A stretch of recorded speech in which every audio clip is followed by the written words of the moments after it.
Good morning, Mount Carmel area, and welcome to MCA Live. I'm Sarah Parker. And I'm Samantha Darrow. Here are today's announcements. Today is Tuesday, December 20th, day 1. There is musical practice today at 5:30 in the chorus room. SWBP is providing a breakfast for this week's winners tomorrow during the morning announcements. Students are able to check in with their first period teachers and report back to class by 8 a.m. Student Council will show the movie Elf this Thursday. All students are to have their permission forms and money handed in by the end of the day. Student Council will judge the homeroom door decorating contest and the ugly Christmas sweater contest on Friday. See Miss Michaels or Miss Worley with questions. SAT math prep classes are held in room 231 during activity period. There are still openings for 7th and 8th grade students interested in the Education Day at Bucknell University, January 5th. Interested students should pick up a form in the main office. Bucknell University is sponsoring a swim clinic January 7th for students in grades kindergarten through 8th grade. Permission forms must be completed and are in the athletic office. Transportation will be provided. And here's today's news. The MCA Chorus spread holiday cheer for all to hear. The chorus sang Christmas carols to the patients and staff at the Life Geisinger in Coltmont last Friday, December 16th. The chorus sang many classic carols such as "O Christmas Tree, Joy to the World," and "We Wish You a Merry Christmas." The carolers also sang songs from their Christmas concert. Let's take a listen. This is Christmas, and what have you done? Let's hope it's a good one, without any fear. And so this is Christmas, and what have you done? Another year over, a new one's just begun. War is over if you want it. Miss Hoops accompanied the singers on piano. This holiday music brightened the day of the audience and brought Christmas cheer to all. With a little extra time left over, the chorus also performed an active a cappella version of the 12 Days of Christmas and made an improv dance to go along with it. The staff and patients sang along and enjoyed the festivities. Afterwards, the Life Geisinger staff treated the chorus members to candy canes and eggnog. This is the third time the chorus has gone to visit Life Geisinger, and they plan to go again in the new year to preview part of the spring musical Beauty and the Beast. Great job, chorus students. The Junior Student of the Month for November is junior Mackenzie Witt, daughter of Norman and Leanne Witt of Coltmont. Mackenzie participates in marching and symphonic band, senior high chorus, and the spring musical. She is a member of the reading and debate clubs, is an anchor, writer, and reporter for MCA Live. Mackenzie previously won the Junior High Pride Award, is a distinguished honor roll student, as well as a member of the National Honor Society. She is also a lector at Holy Angels Parish in Coltmont. Some of her interests include reading, listening to music, and spending time with her friends and family. Mackenzie's future plans are to attend college to major in English and one day become a writer. Congratulations, Mackenzie, on your achievement. During This Week in History, on December 20th, 1957, rock and roll superstar Elvis Presley was drafted into the United States Army. Just as his music career was taking off with hits such as Hound Dog and Jailhouse Rock, Presley got his draft notice. He reported for induction on March 24th, 1958, a day dubbed Black Monday, to his fans. Elvis began basic training in Fort Chaffee before being transferred to Fort Hood. Presley then joined the 3rd Armored Division in Germany. There he met his future wife, Priscilla Bewley. Elvis was then honorably discharged in 1960 at the rank of sergeant. His music career was still alive between his induction and discharge, and he had 10 top 40 hits. Presley was praised, and then he was one of the few drafted celebrities who did not try to avoid the draft or serve domestically, and he became a role model for many young Americans. Today's word of the day is convivial. Holiday celebrations often convivial, merry, and bright. Stay tuned to find out what convivial means. And we'll be right back with Nick and sports.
Last Thursday, the freshman boys basketball team kicked off their season against the Minersville Miners at the elementary gym. The MCA boys would come out into the game hot, playing great defense and even better offense, ending the first quarter with a score of 12-4. However, the Miners would catch up as both teams would go into halftime with a score of 20-18. The Tornadoes would come back in the third quarter. Miners Forget dishes off to Schwann, who goes up for a missed layup. They get the offensive rebound as Forget finds Schwann for a long jumper. This was in the third quarter with the Tornadoes winning 25-20. Kublicek drives up the court for a contested layup. The Tornadoes were winning 34-24 near the end of the third quarter. Hoosier to Swan down low in the post to Cutta. Jeremiah Reno gets the board and gives it off to Bulicek up court as he drives in and then gives a bounce pass to Michael Mikowski for two. The Tornadoes were winning 40-24 at the end of the third. Dylan Pupo looks and finds a wide open Michael Bulicek for three from downtown. Score 49-30. Bulicek advances up the court, gives it off to Pupo on the wing as Pupo finds Reno on the opposite wing for another three. Quarter, the Tornadoes were winning 59-32.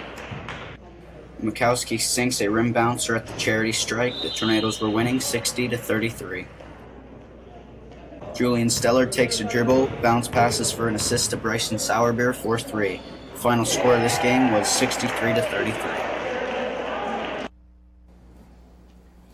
4-3-2-1. This win would propel the Tornadoes to victory with the final score of 63-33 Tornadoes. High scorer was Michael Bulicek with 26 points. The freshman boys play again tonight, along with 7th and 8th grade teams at Monomoy area. Tip-off begins at 5. Good luck, boys. Attention, young MCA swimmers. The Mother Marina Koopas Center and Bucknell Field Station is hosting a free swim clinic at Bucknell University Saturday, January 7th from 4 to 6 p.m. The event is open to students from kindergarten through 8th grade, and transportation for MCA students will be provided. Bucknell head coach Dan Schreiner and his staff, along with members of the Bucknell and MCA swim teams, will host this workshop. Coach Schreiner has been the head coach at Bucknell for the past 10 years. He was awarded Patriot League Coach of the Year honor 3 times and led his Bison to set 20 new school records. As per NCAA regulations, high school athletes may not participate. However, this is an excellent opportunity for young swimmers to advance their skills. All participants must provide a signed waiver from their parent or guardians prior to this event. Students should stop in the high school or athletic office for forms for more information. There was no sports last night, but tonight, in addition to the junior high boys basketball team playing at Monomoy area, the swim team competes against Montoursville at 4:30, and the varsity girls basketball team hosts Milton. JV starts at 6. That's all the sports we have for you today, and back to the news desk. Thanks, Nick. Tonight, shortly after midnight at 12:24 a.m., the winter solstice begins. December 21st is the first official day of winter. While this day has the shortest amount of daylight, the days afterwards slowly begin to get longer. The solstice is caused by the Earth's tilt toward and away from the sun. In December, the northern hemisphere is the farthest away from the sun, which means that those of us in the north get the least amount of solar energy. And while we're outside freezing our fingers off, the people south of the equator are enjoying the nice warm beach weather. As much as the temperature drops here in the north, we can always look forward to the days beginning to get longer, and with that, more daylight. So stay warm and happy, and have a happy winter solstice. Convivial is an adjective that comes from Latin origins and is defined as friendly, lively, and enjoyable. Holiday celebrations are often convivial, merry, bright, convivial, friendly, lively, and enjoyable. And for today's lunch. Brunch for lunch, tater tots, 100% juice, choice of milk. Tomorrow's breakfast, sausage, egg, and cheese on muffin, whole grain cereal with toast, assorted bagels, chilled juice or fruit, and low-fat milk. The following are this week's Tornado Pride winners.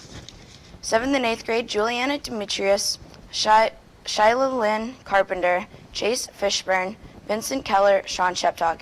9th and 10th grade, Cheyenne Dirk, Bradley Sherrock, Marissa Matakaitis, Tommy Reisinger, Alexis Lebo.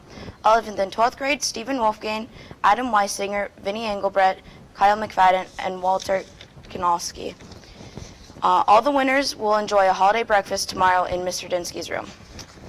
That's all we have for you today, And hang in there. because there's only 5 days until Christmas. And we would like to wish Kelsey Wayne, a senior member of the TV studio, a happy 18th birthday. Have a Tinsel-tastic Tuesday.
This program is brought to you in part by Star Physical Therapy and Fitness in Marion Heights, proud to provide physical therapy services to the local area.